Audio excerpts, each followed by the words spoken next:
Hello and welcome to this video. So in this video we will be talking about core business, that is CB-2, and which is nothing but business economics. So this video consists of a small introduction about the syllabus and the first chapter of the module. So let's discuss the syllabus first.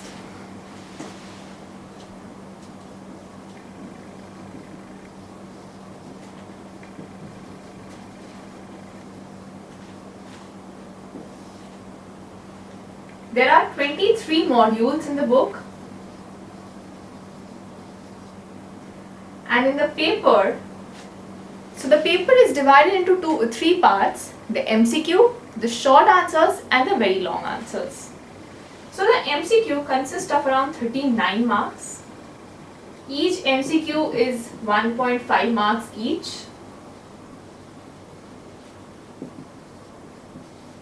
Then there consists of short answer type questions which carries 6 marks each, and then there are the long answer type questions which carries 10 marks each.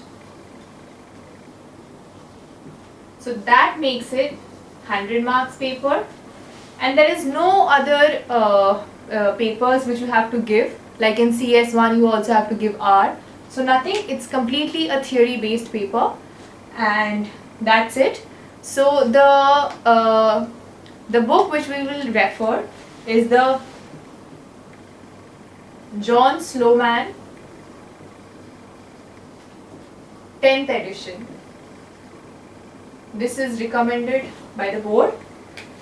So this is all about the syllabus, and now we jump to the main part.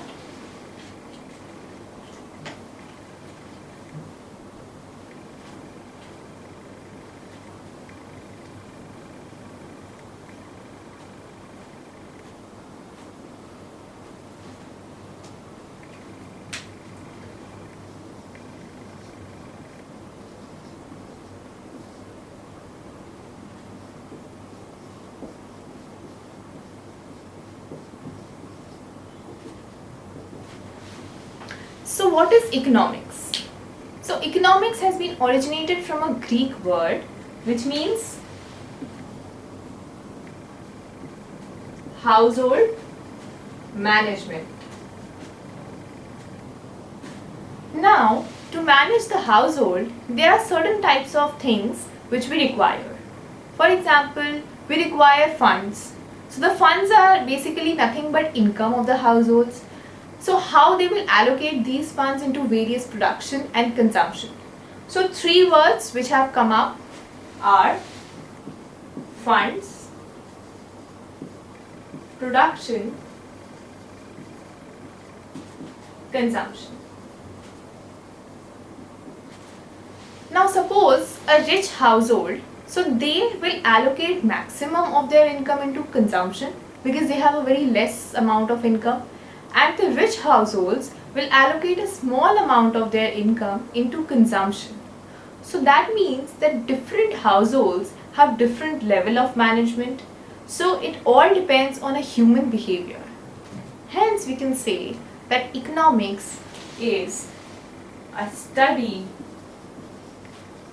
of human behavior. Okay, one important concept which we have to keep in mind is that it is not completely a science and it is not completely humanities. It is basically social science. That is, there are certain facts and figures, and it uses certain mathematical terms and assumptions also. So it has a balance between both science and social science. Hence we consider economics as a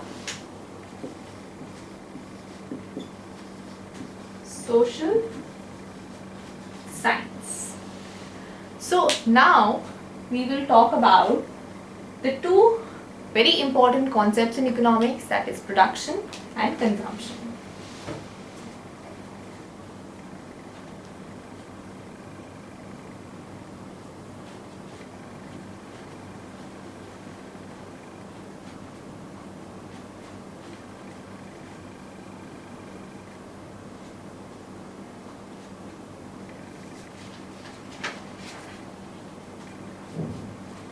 described, that is production and consumption.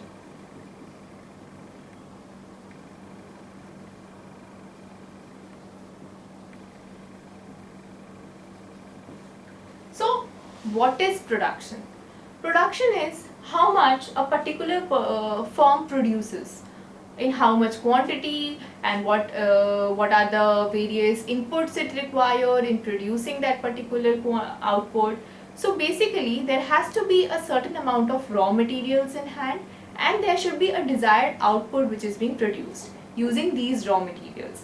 It can be very small items like handicrafts, or it can be very large machinery production as well. So this means if we go into the definition of production, it means a transformation of inputs into outputs by firms to earn profits using the factors of production. Now there is a new term, factors of production. We will talk about this in a while. Let's just see what do you mean by consumption. So for consumption there should be a particular amount of good which is there in hand, and we need to have the desired amount of funds in order to consume. Now why do people consume? People consume because they have to satisfy their hunger, their various needs, like you need food to satisfy your hunger, you need education to satisfy your knowledge. So basically there should be a certain, using a particular good or a service. Consumption is not just only concerned with goods. There can be various services which we consume, like services of a barber, services of a tailor. So these are also part of consumption. So therefore, let's go to the definition of consumption. Consumption is the act of using goods and services to satisfy the human wants. And for all this satisfaction and consumption, we need certain purchasing of goods also. So we need to purchase the goods, right, in order to consume them. Now, as we talked about previously, economics is a social science. So how do we measure satisfaction? You can see here, act of using a good or service in order to satisfy the wants. So how do we measure satisfaction? Now since it is not just humanities, there is a part of science and economics, therefore we have certain measurable mathematical units to measure satisfaction. So satisfaction is measured in terms of utility. This is a term given in order to measure the word satisfaction. And utility can be, and one small unit is called as utils. So now,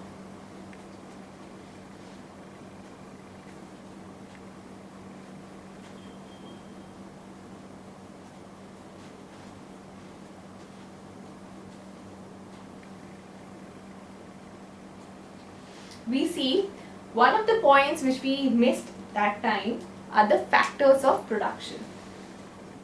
So what do we mean by factors of production?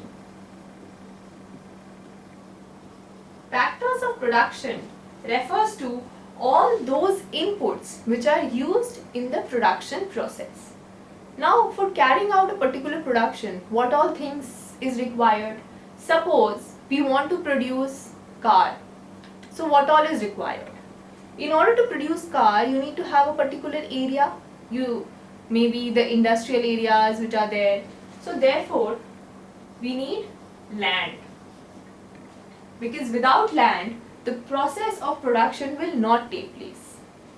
The second is the labor. You need to have workers in order to ensure that the work is done on time and they achieve the desired result, that is manufacturing a car. The third is the capital. You need to have capital, that is funds, in order to pay laborers, in order to give rent to your land. And capital also ensures that you have proper machinery in order to produce it.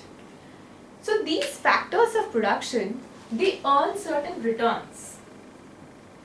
So the returns to the factors of production, what are they? So land, it earns rent. Labor, they get wages. And capital, they earn interest. So these are the returns to the factors of production.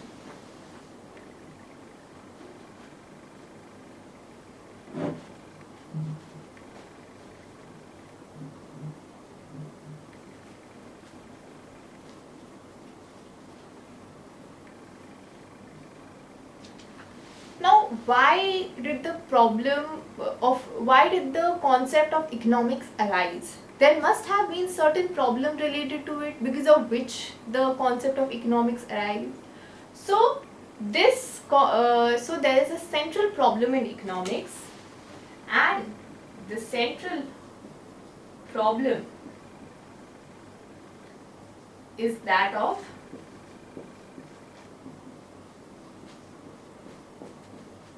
scarcity. Now, what do we mean by scarcity? Scarcity means that there is a lack of something. So, how do we relate it to economics? So, if we see, scarcity means that there is if we see from economics point of view, there are very limited amount of resources in this world. There is a limited amount of land which can be used, there is limited amount of water which can be used. So, all the resources are limited. You can see in terms of fossil fuels, they are limited, then forests, they are also limited. So everything is limited. The resources in hand are limited. And what about human wants? It's unlimited. You keep on wanting more and more and more. So therefore the problem of scarcity arose, because there is limited resources and unlimited wants. Hence, the term economics came. Now, how did economics solve this problem? So, economics tries to analyze and suggest how the limited resources can be utilized fully and efficiently in order to satisfy the unlimited human wants. So now, we see that this problem of scarcity is different for different individuals. Now, if we talk about a consumer's point of view,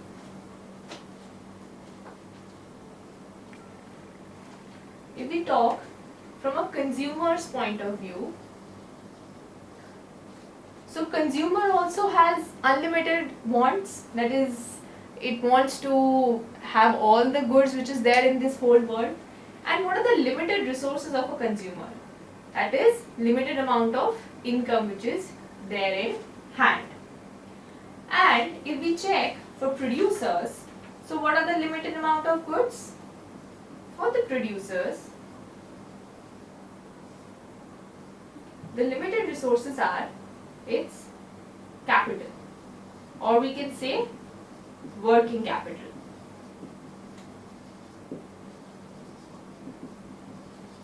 You cannot have all the money in the world, and even if you do, you will still desire more of it.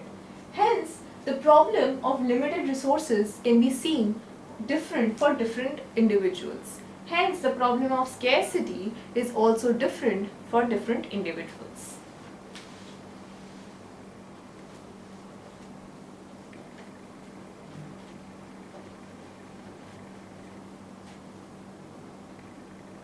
Now we come to the concept of economics.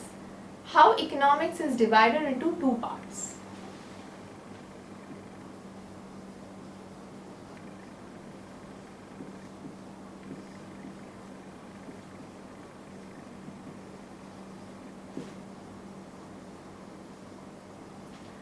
So, economics is broadly divided into two parts, microeconomics and macroeconomics.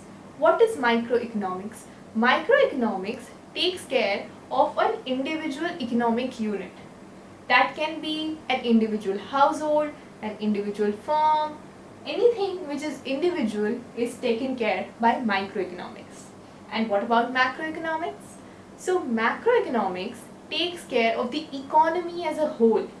It does not just take care of individual demands or individual supplies like in case of microeconomics, but it takes care of aggregate demand and aggregate supply, which means the total supply in our country and the total demand in our country.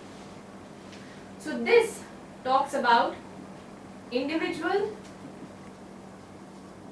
economic unit, that is a household, individual firms, individual demands.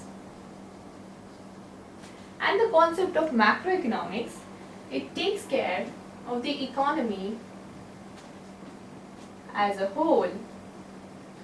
It talks about aggregate demand,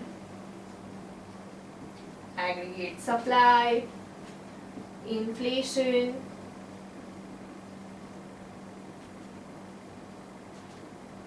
unemployment.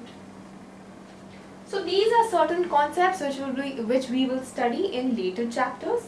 As of now, let's just focus what is there in the first chapter.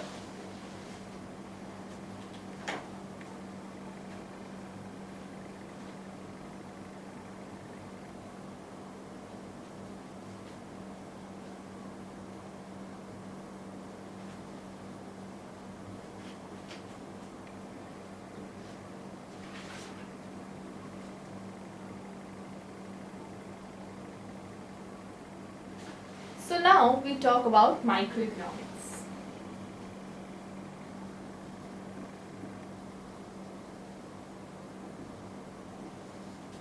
Since it talks about an individual firm or individual households, there are three problems in our economy.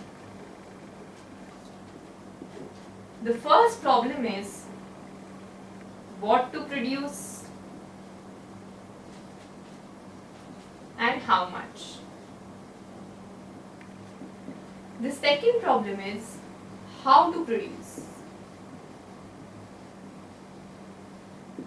And the third problem is for whom to produce.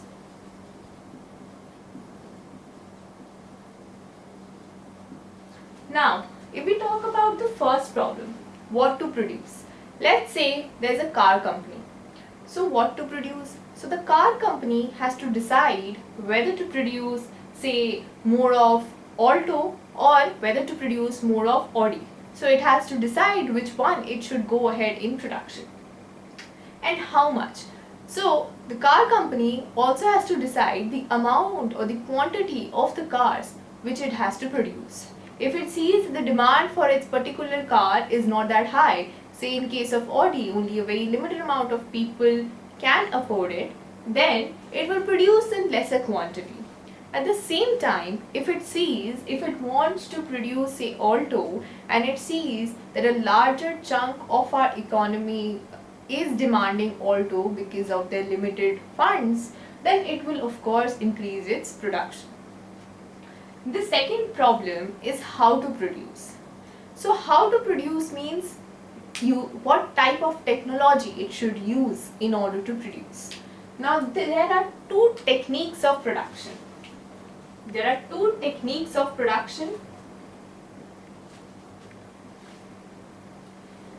Labor intensive and capital intensive.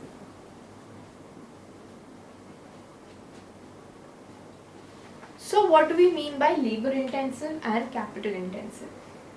Now those firms which uses more laborers compared to capital, is known as labor intensive firms, and those firms which uses more capital compared to labor is capital intensive firms.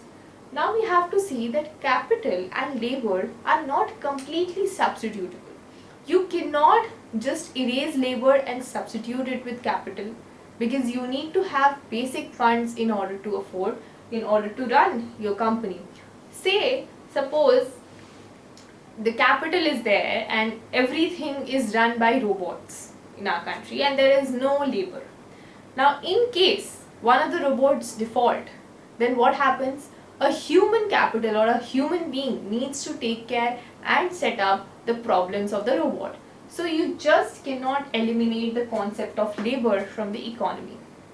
Similarly, if we talk about capital, suppose there is a firm which completely runs on labor and it does not have any capital, then how will it be able to afford the basic raw materials without capital? So therefore, both these concepts are not completely substitutable to each other. You need to have particular amount of labor and some amount of capital. It is the combination of both which determines whether a particular firm is using labor intensive or capital intensive production. Now in case of, say, that car company, it decides that more of machinery will be utilized and less of labor will be utilized. So it will go ahead for capital intensive. And suppose the car company sees that the laborers in India are very cheap and you can do the work, you can even manufacture car with the help of laborers. Then it will go ahead with labor intensive techniques. So the third problem is for whom to produce. You need to decide the target population. You need to ensure that your target population is exact and proper. Now, if you are targeting the rich, then you have to ensure that you sell up to their standards. If you are targeting the middle class people, then you will of course want to produce more of cheap cars in order to satisfy their needs. So this whole concept, they talk about individual firms and their decisions, and hence it's part of microeconomics. Now what is microeconomics? So microeconomics is that branch of economics which takes care of individual economic units, that is individual households, individual firms, individual demands, etc. Now we talk about macroeconomics.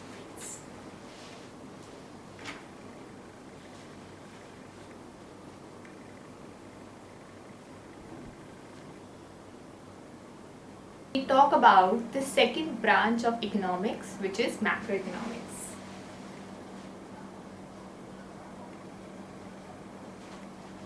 As I said before, it is that branch of economics which takes care of the economy as a whole. That is, it takes care of aggregate demand, aggregate supply, inflation, unemployment rate, anything that concerns with the whole economy is what is termed as macroeconomics. So let's write down the definition. Macroeconomics is that branch of economics which takes care of the economy as a whole. So what are the various things which are included in macroeconomics? Inflation, aggregate demand or supply, unemployment rate,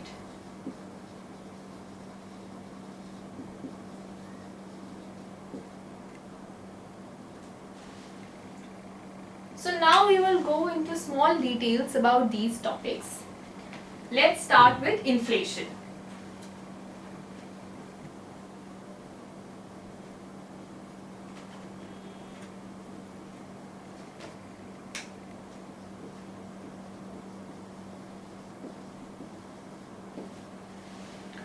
What is known as inflation? हम generally सुनते हैं कि country में inflation आ गया है, बहुत ज़्यादा महंगाई बढ़ गई है. सो महंगाई is what is termed as inflation. That means कि generally there is a rise in the general price level of all the commodities in the economy. Now why does that happen? And how does price rise?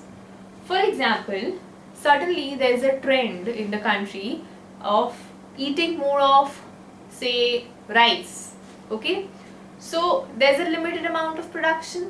Why is there a limited amount of production? That is because we already studied about it. It's scarcity. Since there is very limited amount of resources, so you cannot produce unlimited. You have to produce in a very limited amount. So the production of rice is limited, and there has been a sudden increase in the demand of rice. Even those in North India whose staple food was roti, bajra and all, they have also shifted to rice. Now what will happen? The production is limited. Let's say this is the production. And how much people are demanding? People are demanding this much. So the demand is more than the supply. The producers cannot supply more than what is there in the economy. So what do? They increase the prices of the goods. And this increase in price is what is termed as inflation. So why does price increase?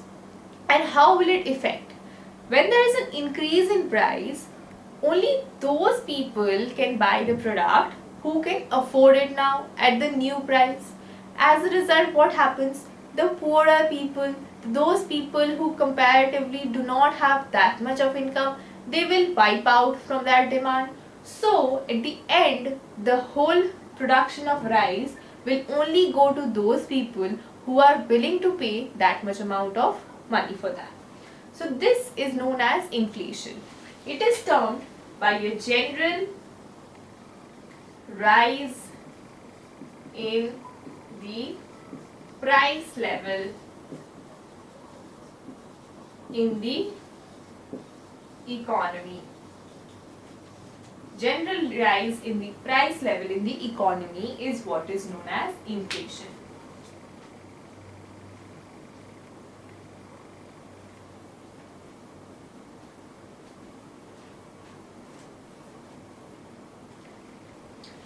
Now the next concept is what is known as balance of trade. So balance.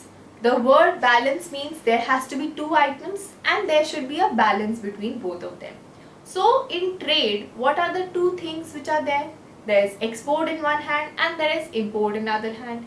So a balance between the exports and the imports is what is termed as balance of trade.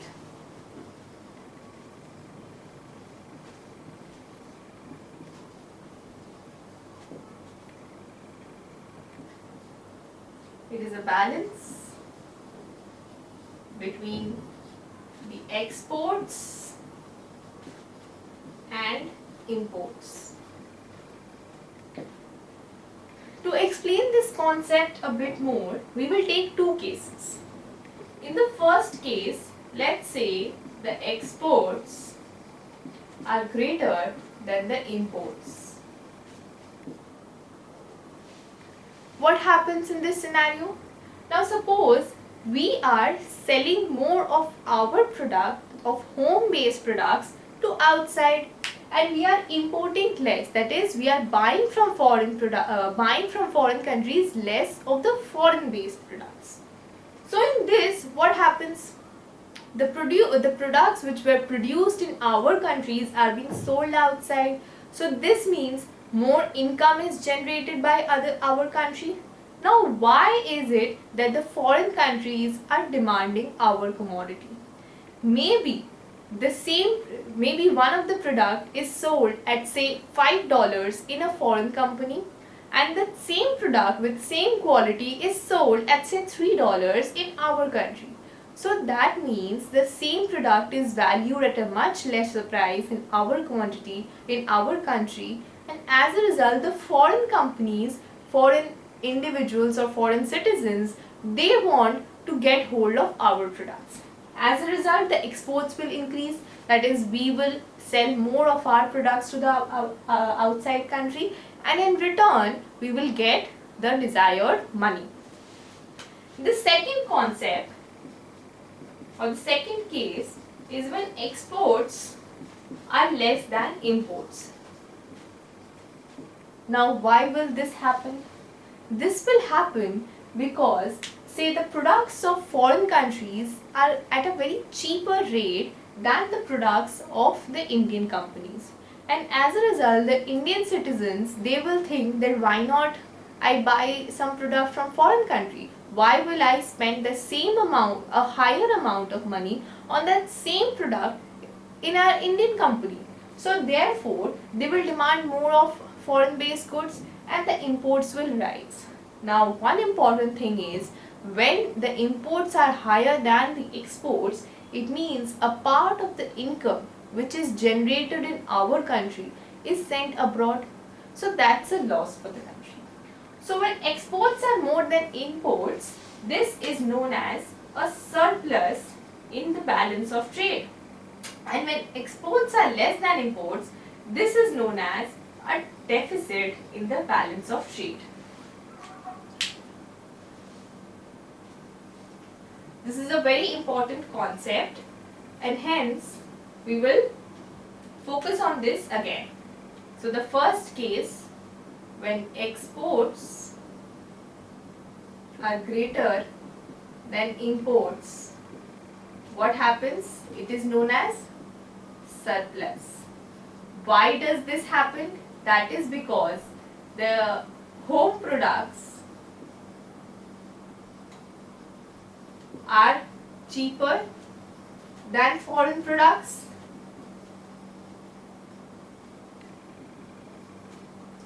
and therefore there is an inflow of foreign currency.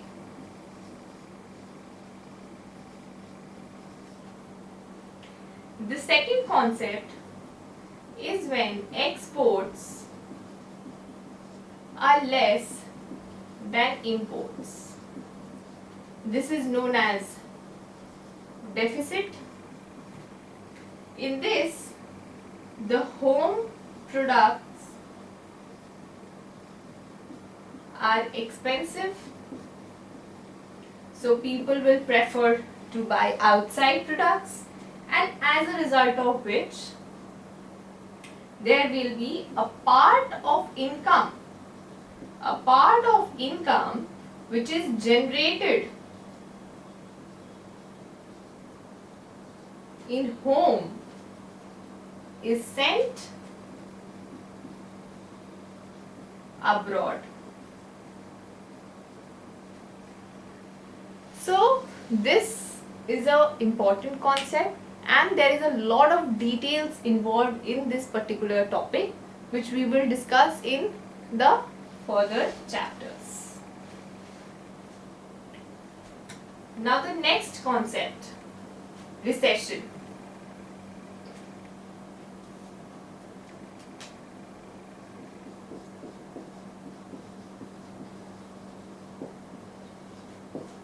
I think this is a very common concept right now. दुनिया का हर इंसान बोल रहा है recession आ गया, recession आ गया, recession आ गया. So what is recession? And we are already seeing that our finance minister is doing so much to tackle the situation of recession. So what is recession? Recession is kind of opposite of inflation. Inflation में क्या हुआ? Demand हमारी बढ़ गई, जिसकी वजह से prices बढ़ गए. Recession में क्या होता है? Demand है ही नहीं. It is very negligible. Because of which जो stocks already producers ने produce करा था वो बहुत ज़्यादा है और लोग खरीदने को ही नहीं है. If we see in the inflation, we wrote that this is the amount of supply and this is the amount of demand. So just reverse it. This is the amount of demand and this is the amount of supply. That means supply is very high and demand is very less. So what happens? तो इतना जो amount है ये तो consumers ने ले लिया.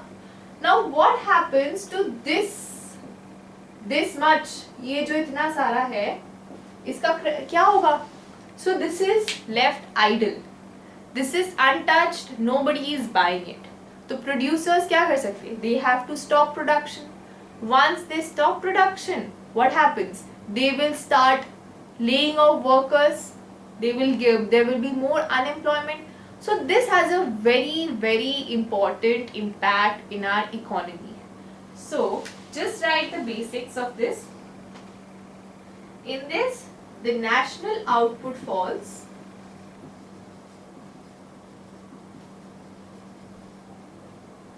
There is a very negative growth.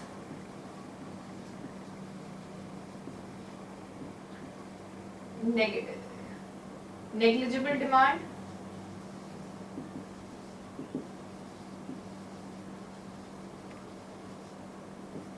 Unsold stocks, unsold inventory, you can write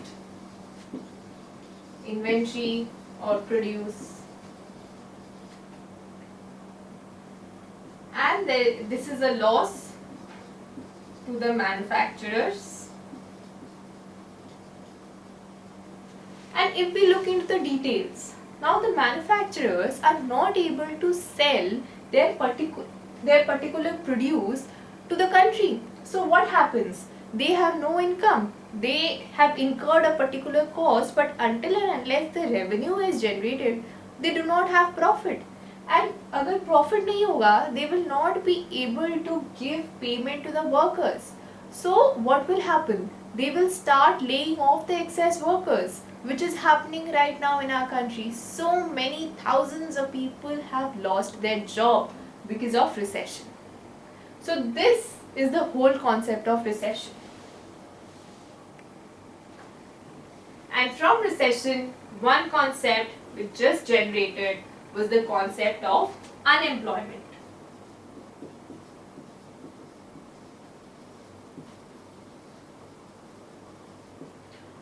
So who are unemployed? जिनके पास job नहीं है. So that means this is that section of the population who are willing to work and are able to work, but they are currently out of work.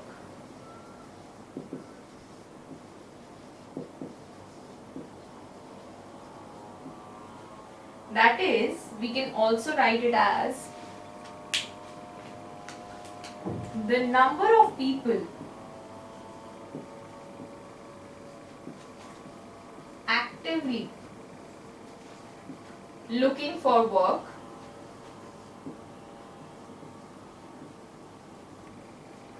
but is without a job.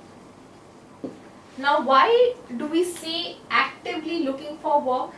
That is because those people who are part of the labor force, they may not be willing to work. They may want a voluntarily retirement. So those who are actively looking for work, only they should be considered as part of unemployment. Those who are voluntarily in home not working, they are not part of the unemployed.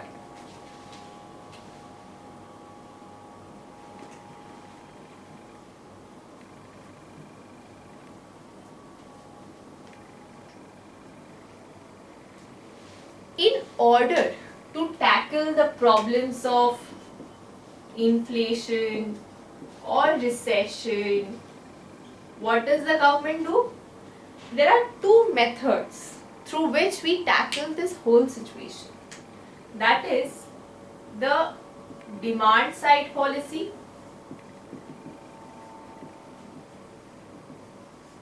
and the supply side policy, right? So in the demand side policy, we will focus on the demand, that is the consumption, that is the consumption spending of the people. How much the people are willing to spend. We will focus on the demand side. That is, we will focus on consumption, spending.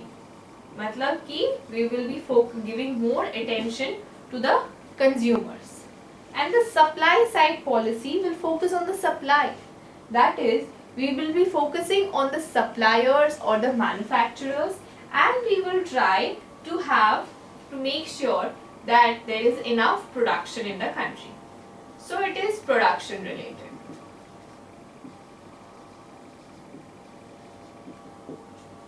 And it is for the manufacturers.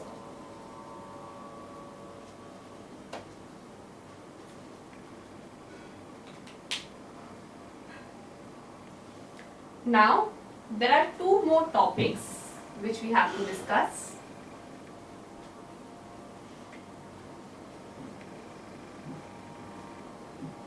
Let's go to the first topic, that is choice and opportunity cost. So, what is choice? Choice is दो चीज़ों के बीच में जब हमें कोई choice दी जाए कि choose one or not choose one, so that is choice. Now, why does this concept of choice arises? This concept of choice arises because the resources in our country is very less and limited. तो limited resources हैं, तो इसीलिए we cannot have everything which we need. तो हमें choose करना पड़ेगा कि हमें कौन सा चीज़ चाहिए.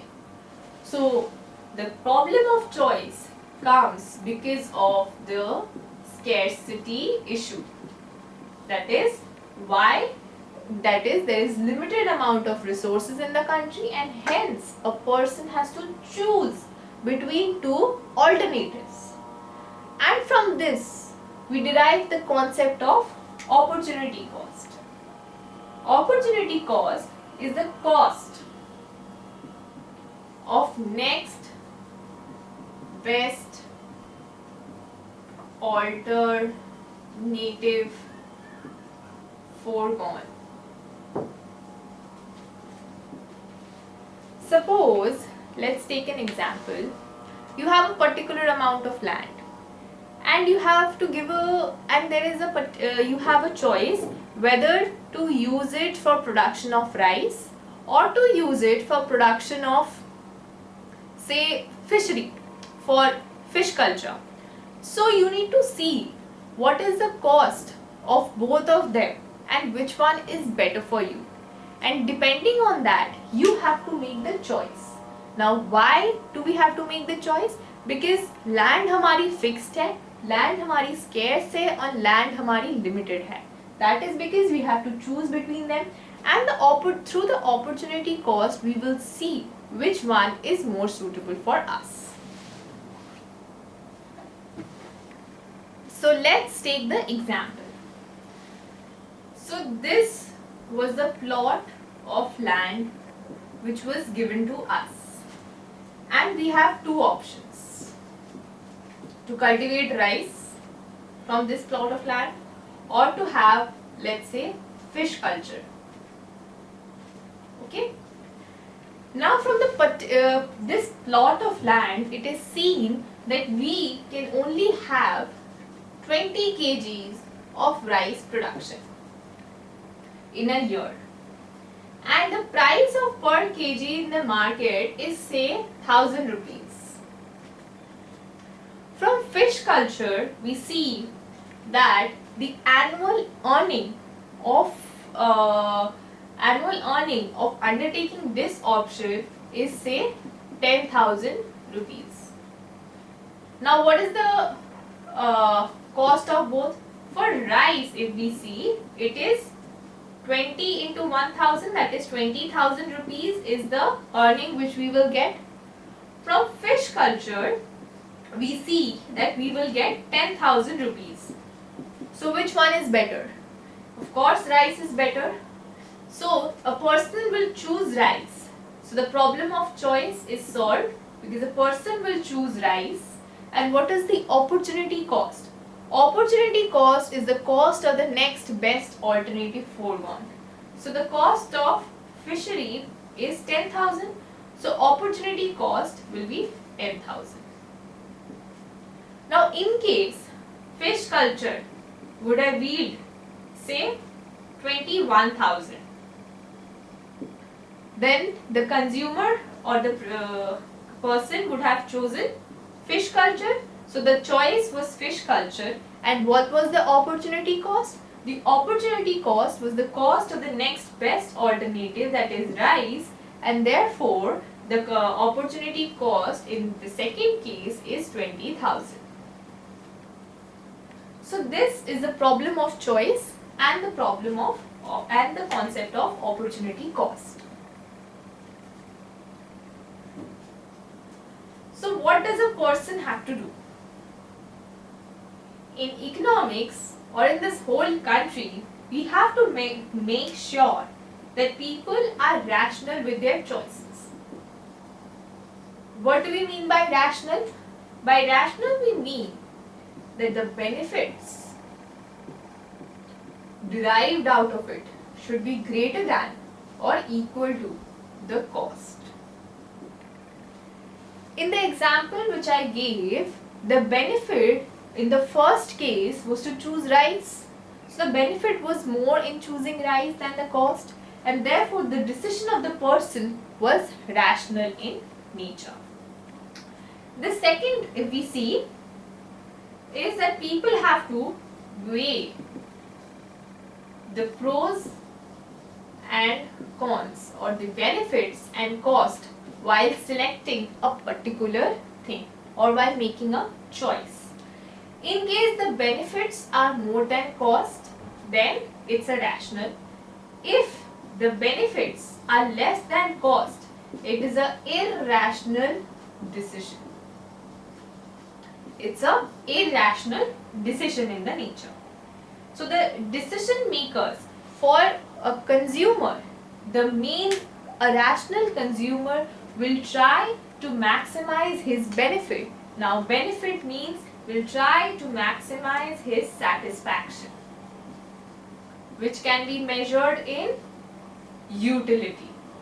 A rational consumer will try to maximize his utility or satisfaction, and in such a way that it is more than the price or the money it has paid for it. Similarly, a rational producer, this was a consumer, and a rational producer, what will a rational producer do?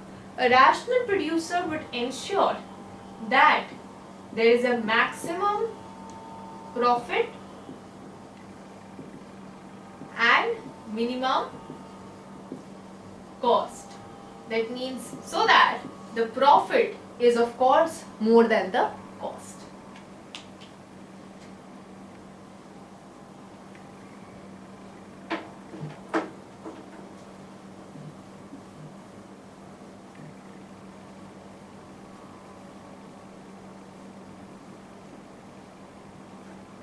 From this benefit and cost, we derived two concepts. The concept of marginal benefit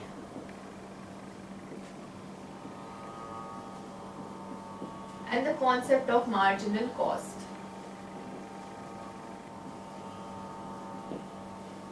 So, what do we mean by marginal? In maths, we know marginal is one extra. So, for benefits, what will be one extra or one additional benefit which we will get if we consume one additional unit of a good?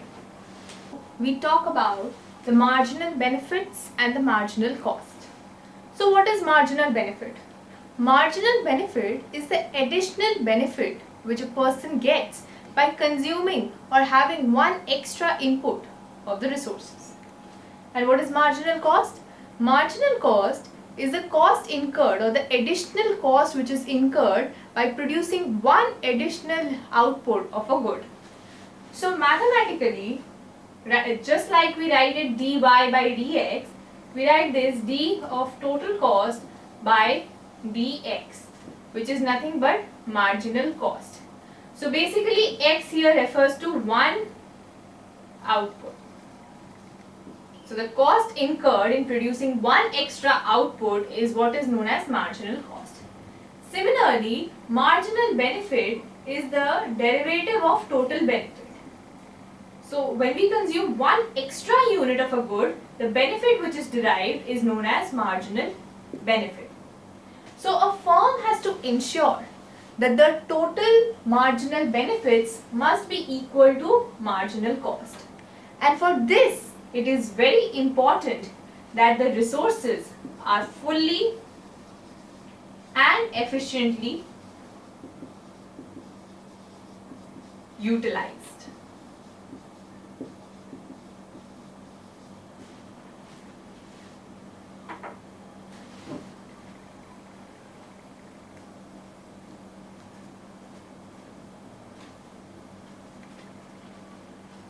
So our next topic which we have is the PPC. It is also known as Production Possibility Curve. So what is a PPC? The PPC shows the combination of two goods in the economy and how they are produced given the limited resources in our country. So let's write down the definition first. So the PPC, it shows all the possible combinations of the two goods which the economy can produce in a specified time. Basically, it means that the resources are fully and efficiently utilized. So now we draw the diagram of PPC. The PPC curve looks something like this. On the y-axis, we have the good y, and on the x-axis, we have the good x. So let's just go into details about the diagram. It will be easier to understand the concept of PPC.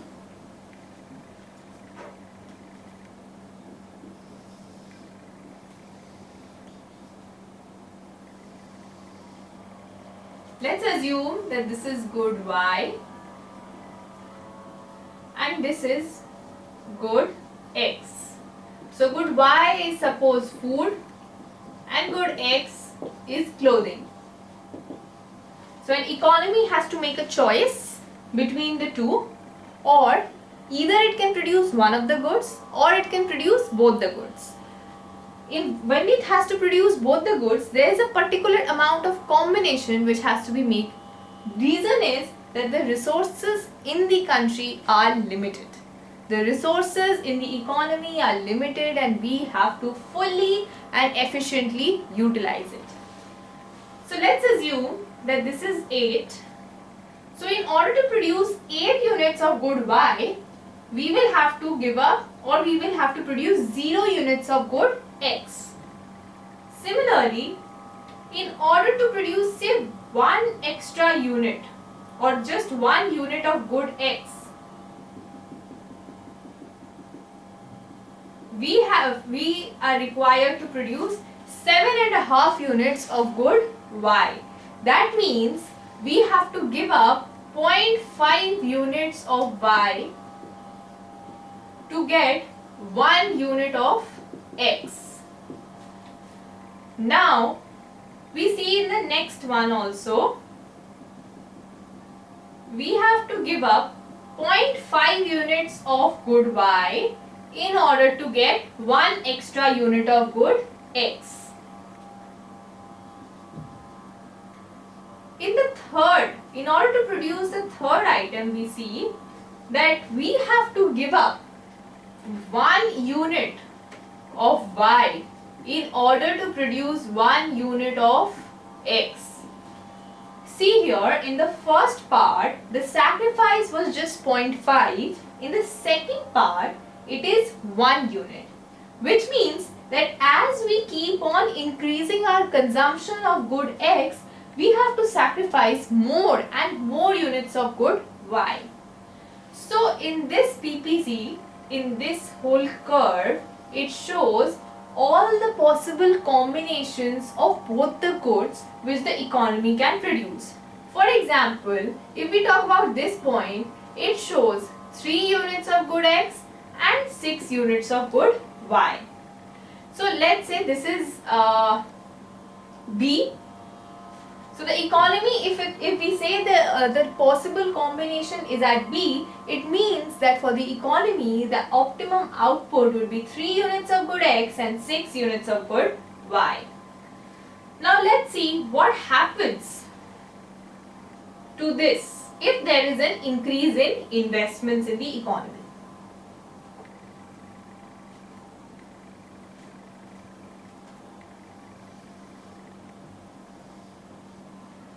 So this was our PPC curve. Let's say it is AB. So any point lying inside the PPC, it shows that this part is not fully and efficiently utilized. That means it is inefficiently utilization of resources, and therefore the economy should work harder in order to make sure that the resources are fully and efficiently utilized, and through this method it can reach a point on the PPC curve. Now the economy has a choice whether to be on this part or this part, whether to be on C or to be on C dash. In C there is more units of Y and less units of X. In C dash, there are more units of X and less units of Y. This means that the economy has to make a choice between what it has to produce. And the reason why there is choice is because of scarcity. So, now we talk about when there is an increase in investments in the economy. Why does investments happen? Investments take place, let's say a foreign company has shown sudden interest in our Indian company and it has decided to invest say around $500 crores of rupees in our country. So what happens? The amount of resources in the country which earlier were has suddenly increased. Therefore, the economy shifts up the PPC curve and the new PPC is at A dash and B dash. So there is an increase in the PPC, and earlier the economy which was fully and efficiently working on PPC has suddenly become that it is now inefficiently utilized because of a sudden increase in investments in the country.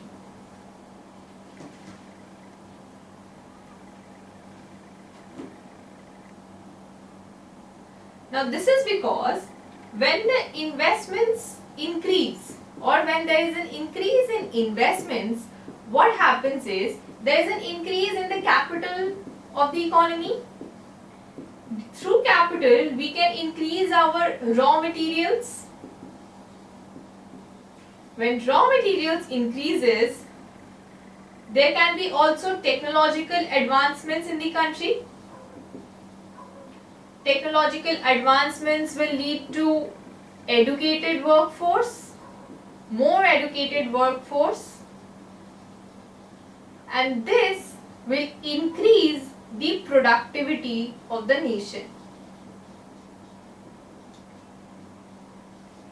And what is the full form of PPC? It is the production possibility curve. So when productivity increases, naturally the PPC will shift outwards. So this was the concept of PPC, and this is all about today. We will see you in next class. Till then, I will suggest that you revise all the topics so that we are better prepared and we have all our basics in hand. Thank you so much.